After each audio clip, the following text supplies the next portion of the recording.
يجب أن تفهموا قواعد الشريعة. آپ پر لازم ہے کہ آپ سب سمجھ جائیں کہ شریعت کے قاعدے ہیں کیا. وأما ثمود فهديناهم أرسلنا لهم نبينا ليهديهم. ہم نے قوم سمود کو ہدایت دی تھی اپنے رسولوں کو بھیج کر. فاستحبوا العمى على الهدى.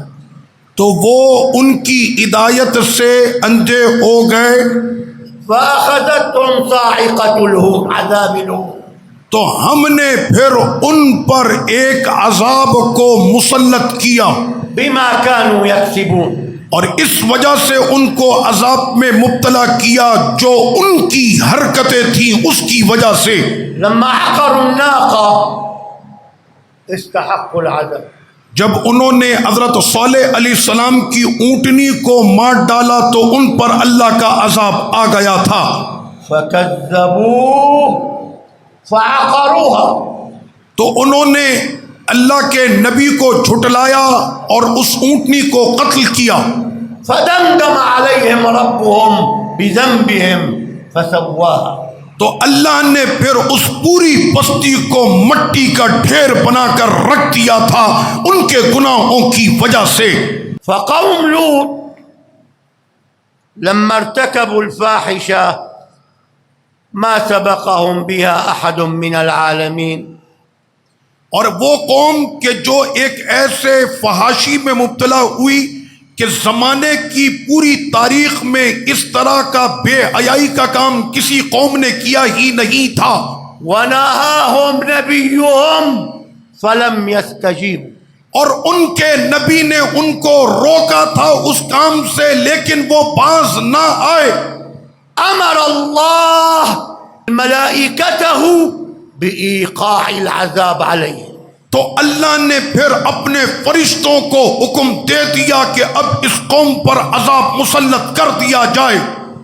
فاقتلع جبریل قراهم ورفعها إلى السماء.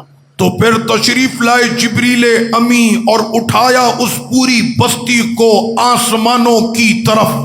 ثم قلبها عليهم. اور اس کے بعد اس آسمان کی بلندی سے انہیں پٹخ دیا گیا زمین پر.